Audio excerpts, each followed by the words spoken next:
eu não quero que ignoreis que nossos pais estiveram todos sob a nuvem e todos passaram pelo mar, tendo sido todos batizados assim na nuvem como no mar, com respeito a Moisés. Só manjar espiritual e beberam da mesma fonte espiritual, porque bebiam de uma pedra espiritual que os seguia, e a pedra era Cristo.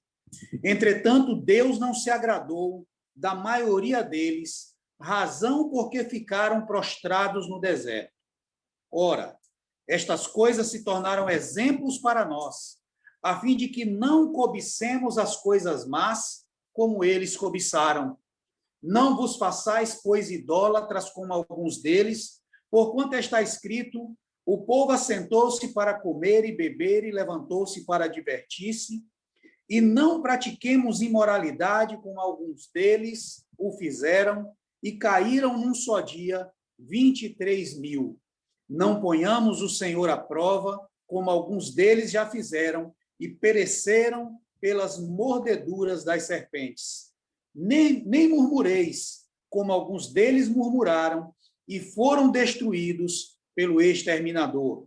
Estas coisas lhes sobrevieram como exemplos, e foram escritas para advertência nossa, de nós outros, sobre quem os fins dos séculos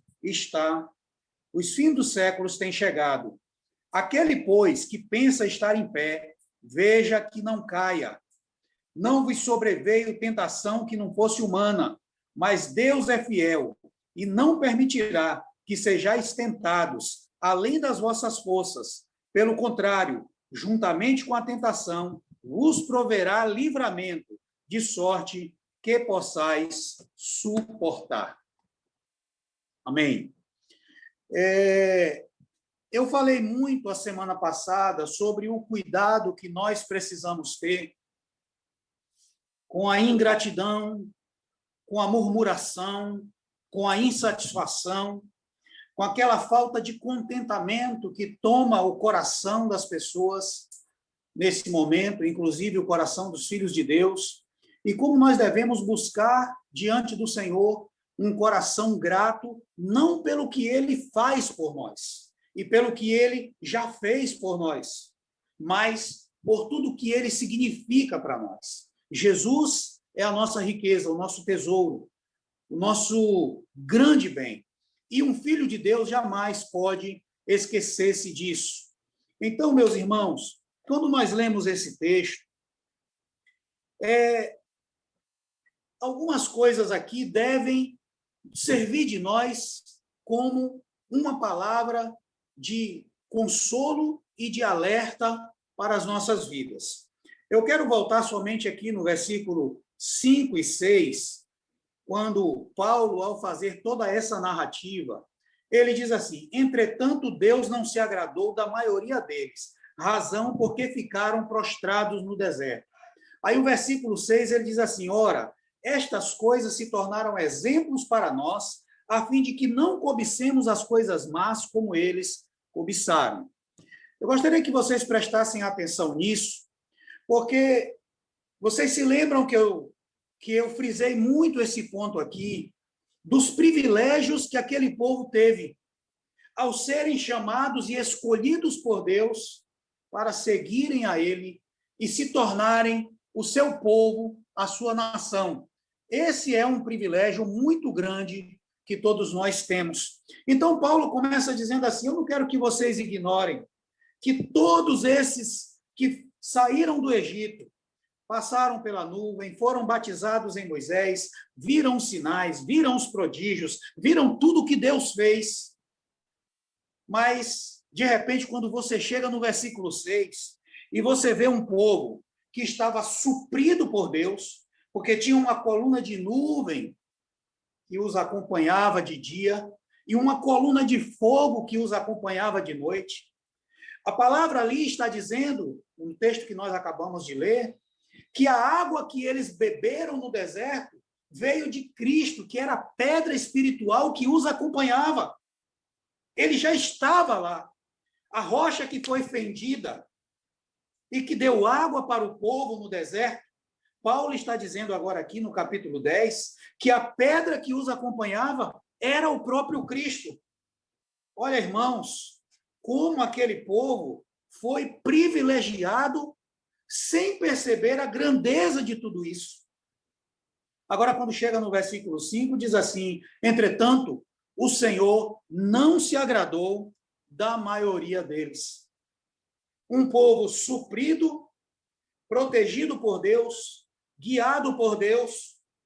E agora, Paulo está dizendo que Deus não se agradou da maioria deles. E eu queria analisar com vocês como nós precisamos nunca perder de vista o nosso sentimento de gratidão e de contentamento e de gozo no nosso coração pela grande obra que Deus fez na nossa vida, e não sejamos tentados como este povo, no nosso coração, a nos apartarmos do Deus vivo por conta das insatisfações pessoais e mundanas que muitas vezes tomam o nosso coração e a nossa mente.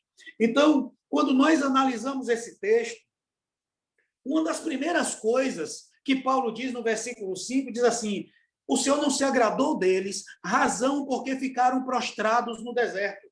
Agora vocês pensem, irmãos, num povo que Deus guiava com uma nuvem durante o dia e com uma coluna de fogo durante a noite. Um povo que Deus deu água, um povo que Deus livrou de todos os inimigos que se levantaram contra ele. Deus entregou todos eles nas mãos deles. Agora, Paulo está dizendo que esse povo ficou prostrado no deserto. Eles simplesmente não conseguiram perceber a grandeza de tudo aquilo que Deus estava fazendo. E é irônico, irmãos, que Deus faz uma obra tão grandiosa, mas antes de se entrar na terra, no descanso, na terra prometida, é preciso passar por alguns desertos, é preciso passar por algumas provações, é preciso que o nosso coração seja provado para que seja provado diante de Deus, se nós o queremos pelo que ele é.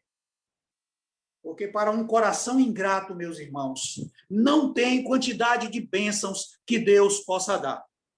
O Senhor abriu o Mar Vermelho, o Senhor mandou 10 pragas sobre o Egito, o Senhor matou todos os primogênitos, o Senhor celebrou a Páscoa com eles no deserto, o Senhor desceu o seu tabernáculo com eles, porque lá em Hebreus diz que o Senhor tabernaculou com eles, o Senhor estava presente com eles. Eles viram a coluna de fogo durante a noite, eles viram a nuvem durante o dia, eles beberam água da rocha, mas ficaram prostrados no deserto, simplesmente por causa de um coração ingrato, murmurador, desconectado de Deus, que só conseguia ver Deus para satisfazer o seu ego pessoal. Então, no versículo 5, Paulo diz assim: razão então porque ficaram prostrados no deserto. Prostrados no deserto, no versículo 5. Supridos, protegidos, guardados por Deus, mas prostrados no deserto. Então, meus irmãos, eu quero repetir aqui nessa noite para vocês como nós devemos buscar um sentimento de agradecimento, que nos nossos lábios tem que ter um louvor, tem que ter um novo cântico, tem que ter paixão por esse Deus, tem que ter amor por ele, tem que ter zelo por ele, porque ele cuida dos seus, mas ele é um Deus santo e zeloso, e ele sonda e esquadrinha os nossos corações para ver aonde e onde nós temos colocado os nossos corações. Aqui nós vemos algumas razões porque esse povo ficou prostrado no deserto. E a jornada do povo que saiu da terra do Egito para Canaã, que Deus os levou para lá, dá para fazer um paralelo muito grande, meus irmãos, e muito preciso com as nossas próprias vidas. Quando nós olhamos a caminhada daquele povo no deserto, nós podemos fazer um paralelo com a nossa caminhada, porque a cada fase que aquele povo foi sendo levado, nós podemos trazer isso como um paralelo para nós. E tem alguns motivos aqui que eu queria elencar para vocês, acerca do que levou aquele povo à queda, do que levou aquele povo a fracassar. Veja bem, eu queria que vocês vissem aí no versículo 6 o que é que Paulo disse, a primeira razão que levou essas pessoas ao fracasso espiritual no seu relacionamento com Deus. Ora, estas coisas se tornaram exemplos para nós, a fim de que não cobicemos as coisas más como eles cobiçaram. Prestem atenção que o que Paulo está dizendo, que o que eles cobiçaram como coisas más, foi naquele momento que eles começaram a dizer, para que o Senhor, você trouxe a gente para aqui, para esse deserto, para a gente morrer? A gente se lembra dos melões, dos pepinos, das cebolas, das comidas que nós tínhamos no Egito. Eles, de repente, esqueceram da escravidão ferrenha que eles viviam e estavam sentindo saudades do jugo da escravidão, porque não conseguiam perceber que o que Deus estava provendo para eles era um caminho de crescimento e aprendizado e amadurecimento para que eles se tornassem dignos diante de Deus. Então, de repente, Paulo está dizendo que uma das primeiras coisas que levou ao fracasso daqueles irmãos, daquele povo que saiu do Egito, foi que eles cobiçaram as coisas más, começaram a sentir saudades daquela vida que eles viviam e a desejar aquelas coisas que eles tinham, que Deus considerava condenadas e condenáveis. Então, meus irmãos, primeiro ponto, eles cobiçaram as coisas más, desviaram seu coração da provisão e do cuidado que Deus estava tendo para eles. E será que isso pode acontecer comigo e com você? Será que, de repente, eu não posso estar cobiçando coisas más deste mundo, muitas vezes a prosperidade do ímpio, e começarmos a rejeitar o que Deus está fazendo por nós e para nós, nessa caminhada que Ele está nos conduzindo, de crescimento e amadurecimento, até que todos cheguemos à maturidade de Cristo Jesus? Então, Paulo está dizendo que a primeira coisa que levou esses irmãos à queda foi que eles cobiçaram as coisas más. Que nós tenhamos cuidado no nosso coração. Uma segunda razão que Paulo diz que levou aquelas pessoas à queda está no versículo 7 de 1 Coríntios 10. Diz assim: não vos façais, pois, idólatras como alguns deles, porquanto está escrito, o povo assentou-se para comer e beber, e levantou-se para divertir-se. 2 Coríntios, capítulo 5, versículo 15, diz que ele morreu por todos, para os que vivem, não vivam mais para si mesmos, mas para aqueles que por ele morreu e ressuscitou. Paulo está dizendo que uma segunda razão que levou aquele povo à queda foi a idolatria. O que é idolatria, irmãos? Idolatria é a priorização da nossa própria vida, das nossas vontades, das nossas necessidades, das coisas que mais nós almejamos. Muita gente pensa que a idolatria é somente aqueles que se prostram diante de imagens esculpidas, mas aqui Paulo usa a idolatria no sentido de que o povo assentou-se para comer e para beber e levantou-se para divertir-se. De repente, eles esqueceram do som da trombeta que estava lá no monte, quando Moisés estava lá em cima, dos tremores, do fogo que despedaçava as penhas e revelava a santidade e a glória desse Deus. E agora, eles, desconectados de Deus, começou a buscar o prazer pessoal e uma vida voltada para si mesmo. E agora, diante do bezerro de ouro, não somente havia muita comida, muita bebedice, imoralidade, e eles começaram a se perder. E Paulo está dizendo que a segunda razão do fracasso daquele povo que saiu do Egito foi a idolatria, uma vida voltada para si mesmo, uma vida que não edifica mais, uma vida que não serve mais, uma vida que não coopera mais, uma vida seduzida pelas coisas daqui, mas não tem mais tempo para cooperar no reino, para edificar para servir ao irmão, para ter um momento de oração, para ter um momento de comunhão com Deus, para ter um momento em que ele possa comungar com o Espírito de Deus e encher a sua vida da presença dele. Meus irmãos, essa foi a segunda razão que Paulo diz que esse povo fracassou na sua caminhada. Cobiçaram coisas más e agora entraram por um caminho de idolatria. Amados irmãos, talvez uma das maiores advertências que nós tenhamos da parte do Senhor acerca da idolatria da nossa própria vida é quando ele conta aquela parábola da grande ceia, em que um diz: comprei um campo e preciso ir vê-lo. Comprei 5 juntas de boi e tenho que examiná-las. Casei-me e não posso ir. Talvez esse seja um dos maiores exemplos da idolatria, as coisas lícitas que muitas vezes nós não as consideramos pecaminosas. Viver uma vida para nós mesmos, não nos preocuparmos mais com o avanço do reino de Deus, não nos preocuparmos mais em cooperar, edificar no grupo caseiro, crescer no Senhor, ser cheio do Espírito Santo. A vida se tornou uma vida totalmente humanizada, carnal, cheias de si mesmo. Então, Paulo disse: o povo levantou-se para comer e para beber e passou a divertir-se. Isso é idolatria. A segunda razão que Paulo dá para que esse povo ficasse prostrado no deserto, embora tenham sido supridos por Deus de todos os bens e de todo o cuidado. A terceira razão que Paulo coloca está no versículo 8 do livro de 1 Coríntios, e diz assim: e não pratiquemos imoralidade como alguns deles o fizeram, e caíram num só dia 23 mil. O que é que aconteceu ali, meus irmãos?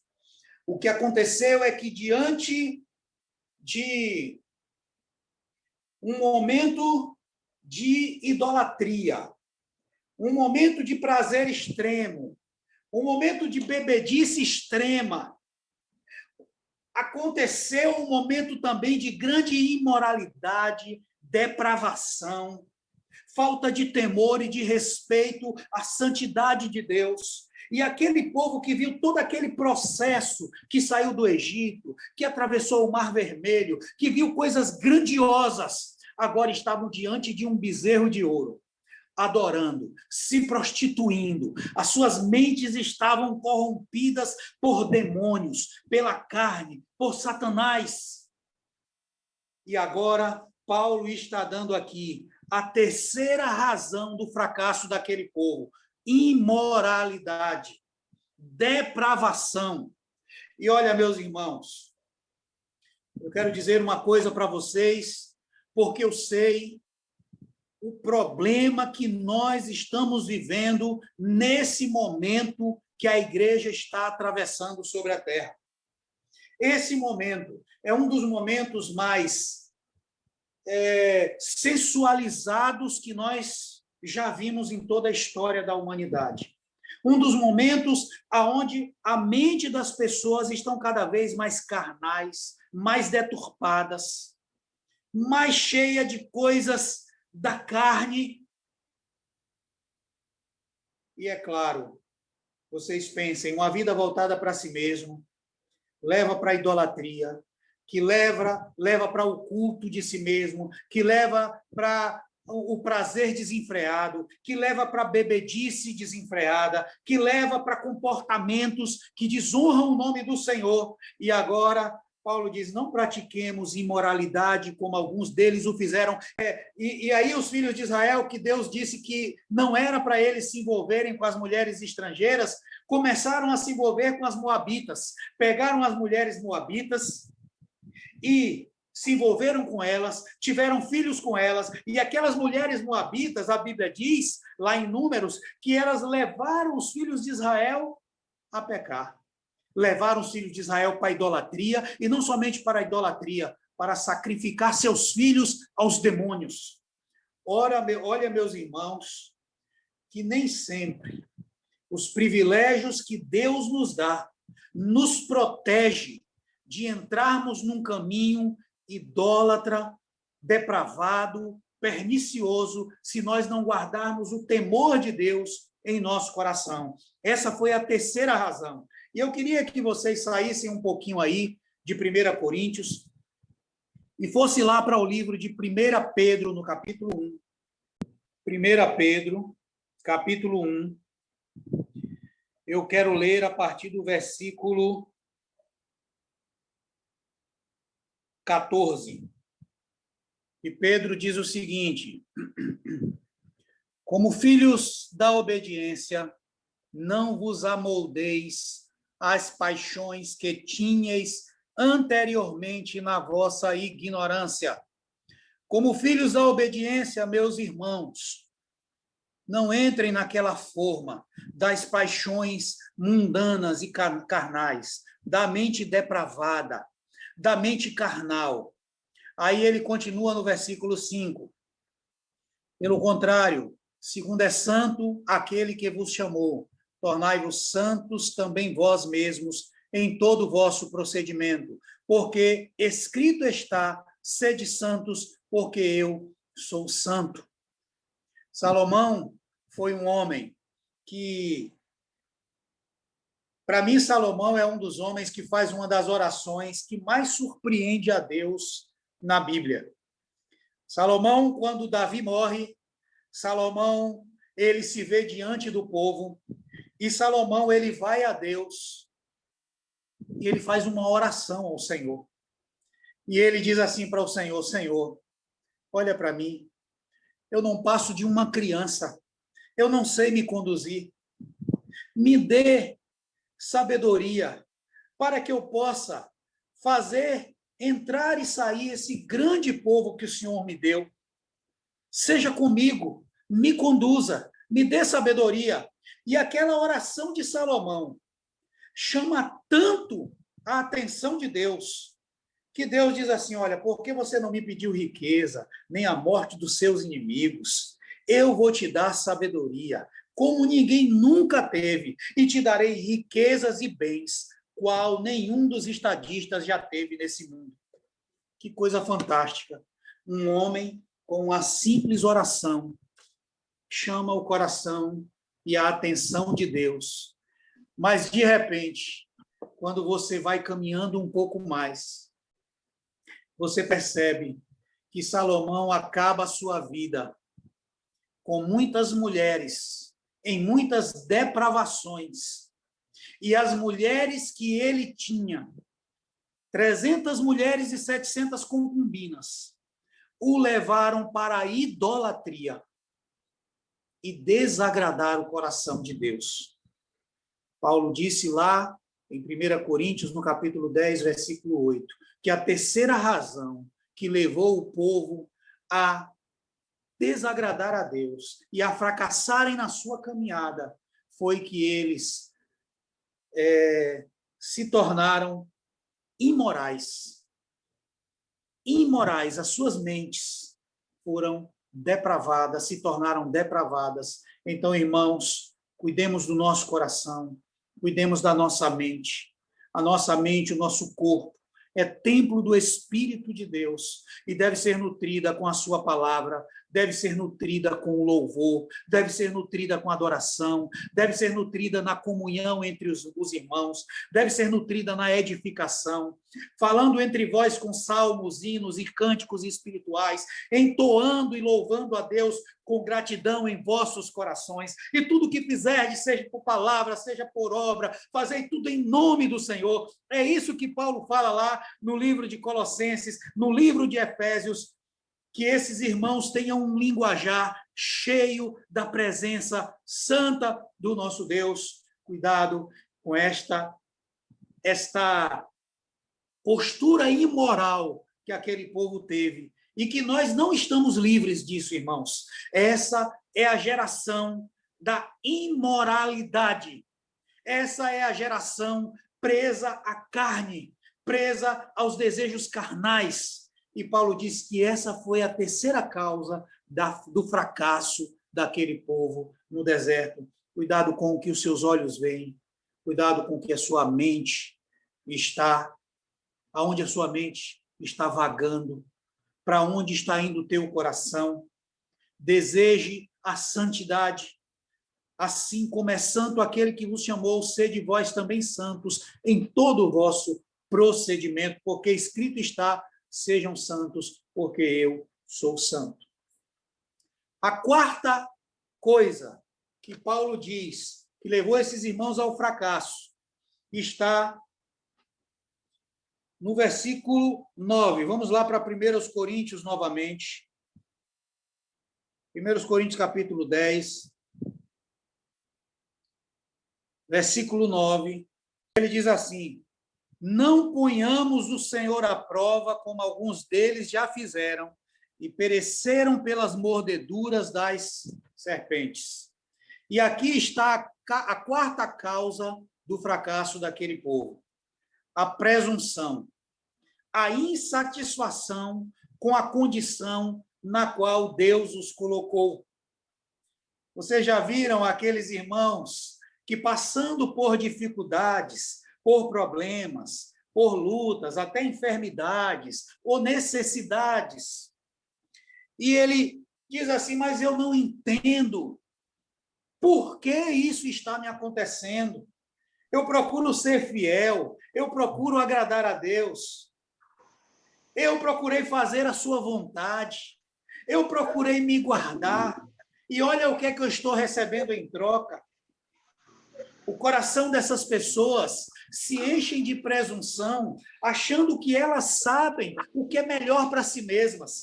Elas não conseguem perceber que é Deus quem leva para o deserto, que é Deus quem trata, que é Deus que escolhe o tipo de prova que Ele vai dar a você, que é Deus que escolhe o caminho por onde você vai andar, que é Deus que escolhe o que você vai comer, por onde você vai, aonde você vai sair. É Ele que determina todas as coisas.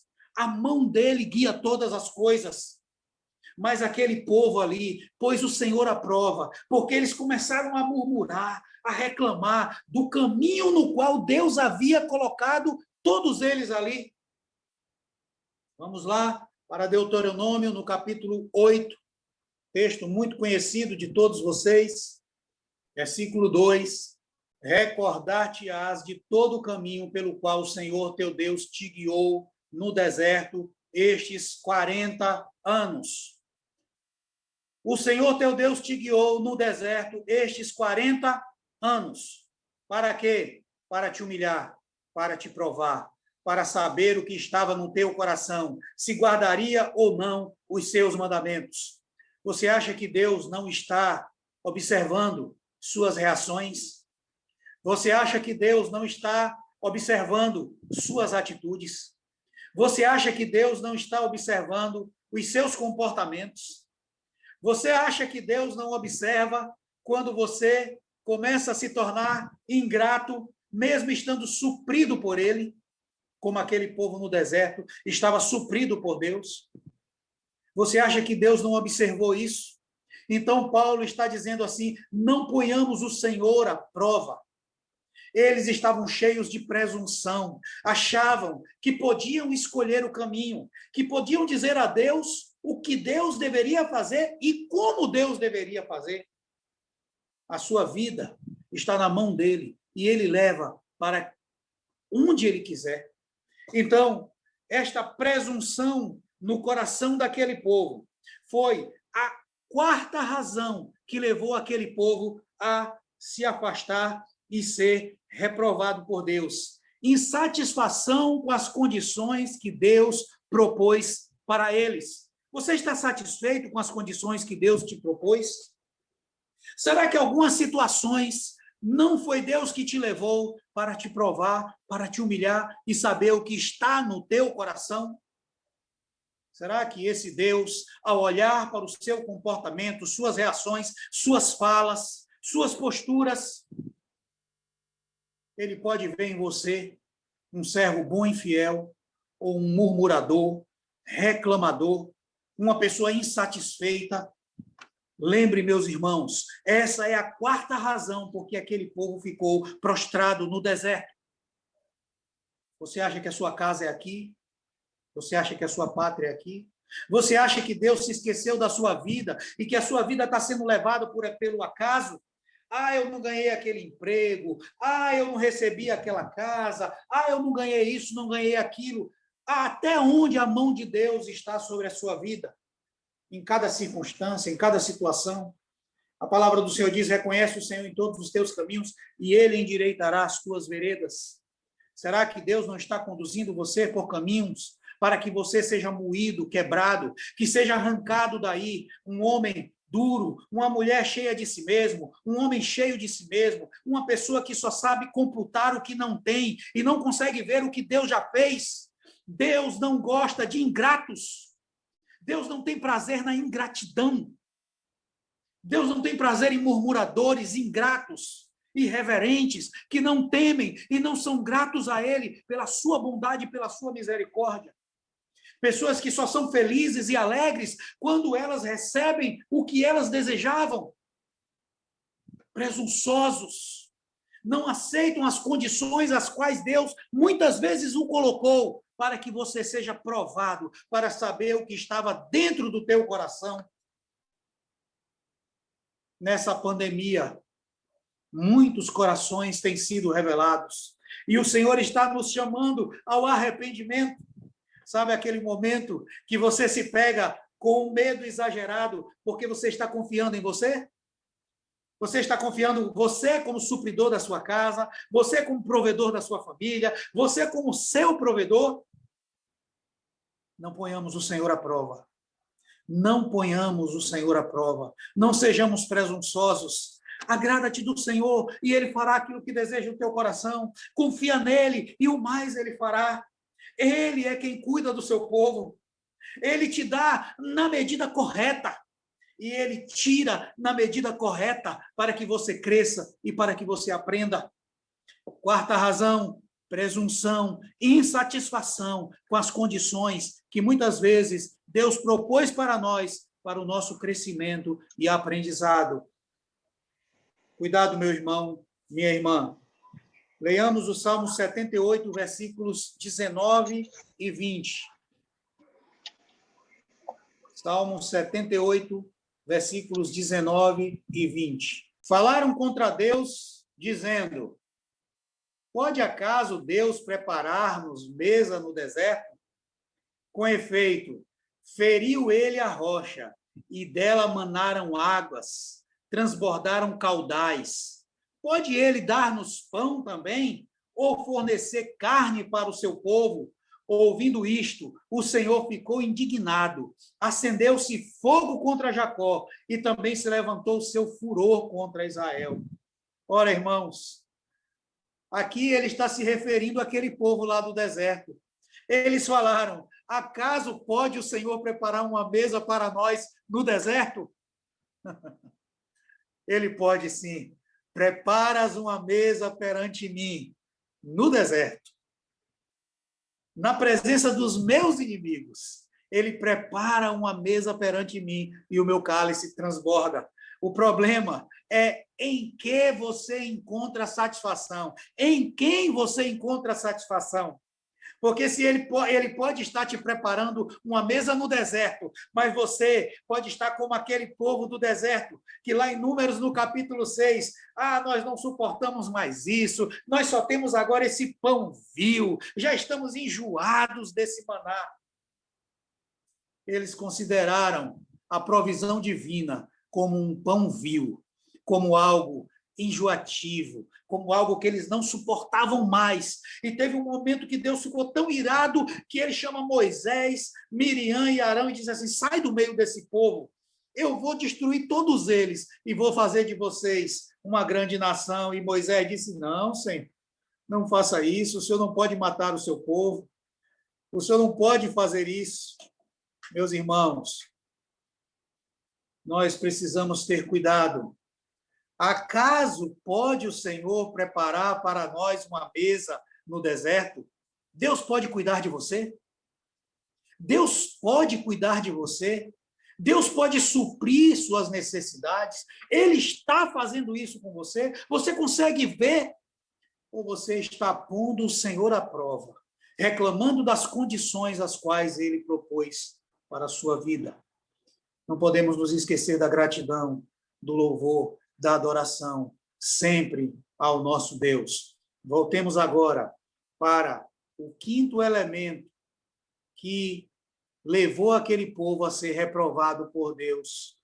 E esse quinto elemento tem muito a ver também em paralelo conosco. Versículo 10. Aqui, meus irmãos, está o quinto motivo do fracasso. Murmuração.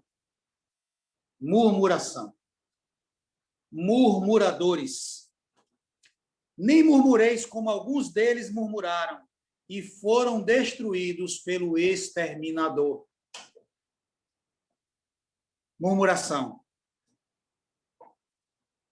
Sabe aquelas pessoas que não conseguem ver motivo de gratidão em nada?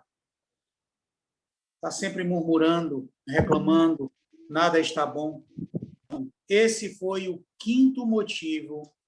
E aí Paulo, ele diz assim, razão porque ficaram prostrados no deserto. Supridos, cuidados e protegidos por Deus. Deus está fazendo isso conosco hoje, nos suprindo, nos guardando e nos protegendo. Está assim, meus irmãos. Ele é o mesmo ontem, hoje e o será eternamente. Hebreus 13, 8. Jesus Cristo é o mesmo ontem e hoje e o será eternamente. Ele nunca nos abandona, está sempre conosco. Então, eu gostaria, meus irmãos, que nós lembrássemos disso. 5 razões porque aquele povo ficou prostrado no deserto. Não tiveram gratidão, não tinham motivos para louvar, para engrandecer. Eles cobiçaram as coisas más. Eles foram idólatras. Eles foram imorais. Eles foram presunçosos e não souberam agradecer as condições que Deus havia colocado sobre eles. E eles eram murmuradores, reclamões, ingratos. Não tinham gratidão a Deus pela bondade do nosso Deus. Toda a jornada, irmãos, daquele povo no deserto serve, como disse Paulo, que essas coisas foram escritas para nós como exemplo. Veja aí o que é que diz o versículo 11. 1 Coríntios 10, 11. Estas coisas lhe sobrevieram como exemplos e foram escritas para advertência nossa, de nós outros, sobre quem os fins dos séculos têm chegado. Foi escrita como advertência nossa.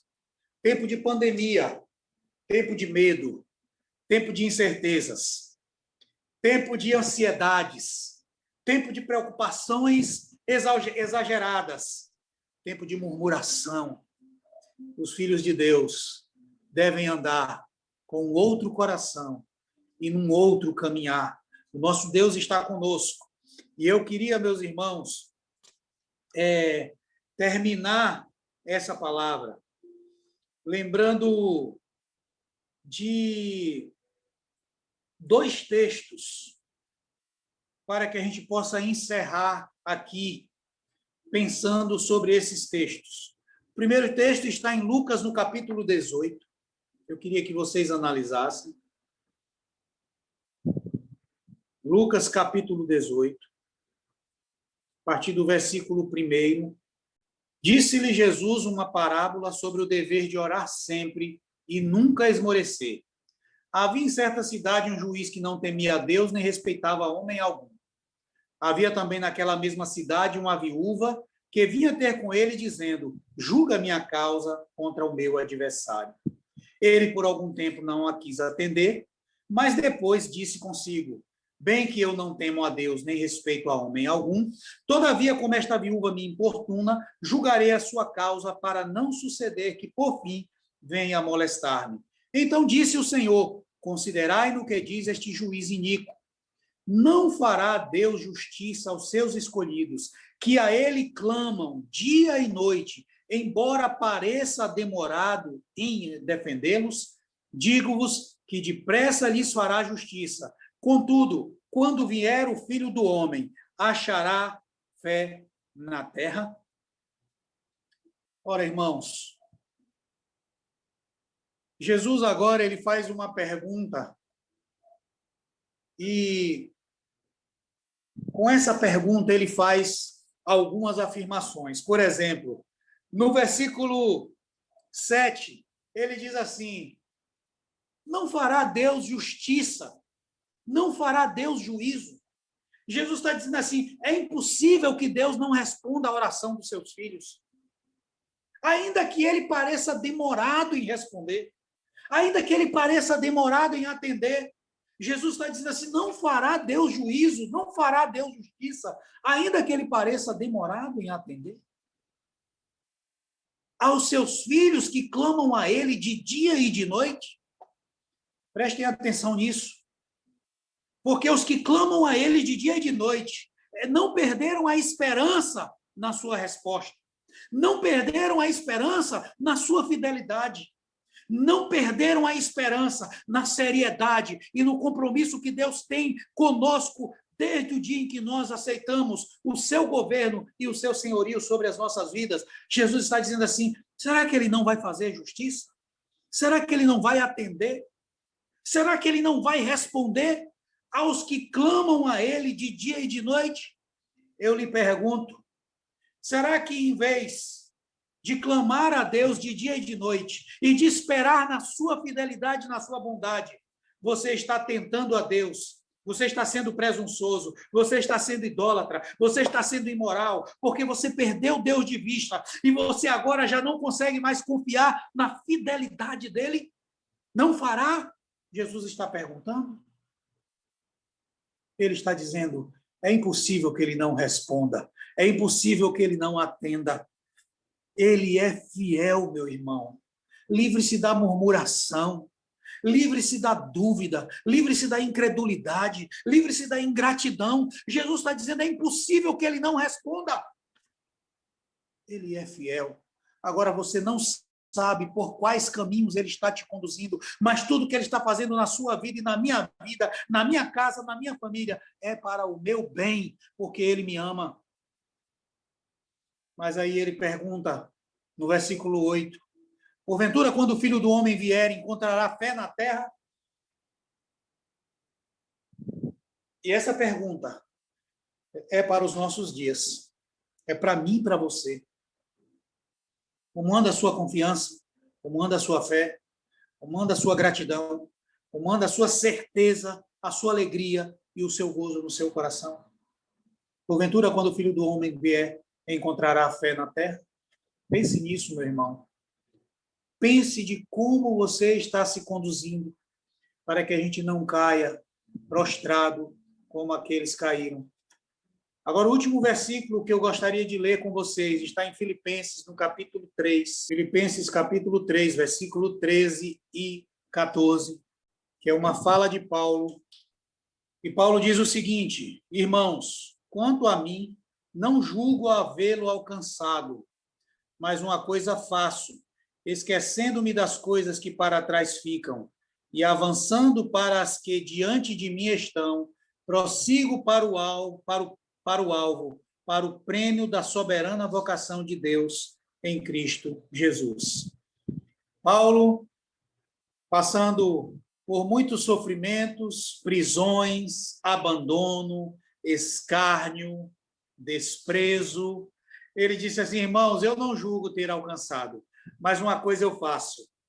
Eu esqueço-me das coisas que para trás ficam e avanço para as que adiante de mim estão. Eu prossigo para o alvo. Prossigo para o alvo. O que você está fazendo na sua caminhada? Para onde você está indo? Você pode dizer, eu prossigo para o alvo, eu estou firme na minha caminhada, como Paulo fala lá em 2 Coríntios, no capítulo 4, versículo 7, combati o bom combate, completei a carreira, guardei a fé, prossigo para o alvo. Eu estou prosseguindo, eu estou seguindo, eu estou firme, eu estou determinado, eu estou seguro no meu Deus, eu confio nele, tudo que ele faz para mim é bom, ele cuida de mim, ele está comigo nas tristezas, nas angústias, no sofrimento, nas tribulações, nos momentos alegres, ele está comigo. Ele não me abandona, ele se faz presente, ele é o meu Deus. Eu só tenho motivos para agradecer a ele, porque ele nunca falha. Prossigo para o alvo. Essa era a fala de Paulo. Ele só tinha um caminho, o alvo, o alvo, o alvo, que era Jesus. E termina ali quando ele fala: combati o bom combate, completei a carreira e guardei a fé. Aí ele termina dizendo assim: desde agora, a coroa da justiça me está guardada, e não somente a mim, mas a todos quantos amam a sua vinda. Você ama a vinda do Senhor? Então, não se deixe levar por aquelas características daquele povo que ficaram prostrados no deserto. Desde o dia, meus irmãos, que eu estava meditando no Salmo 22, quando o salmista disse no versículo 25: meu louvor virá de ti na congregação.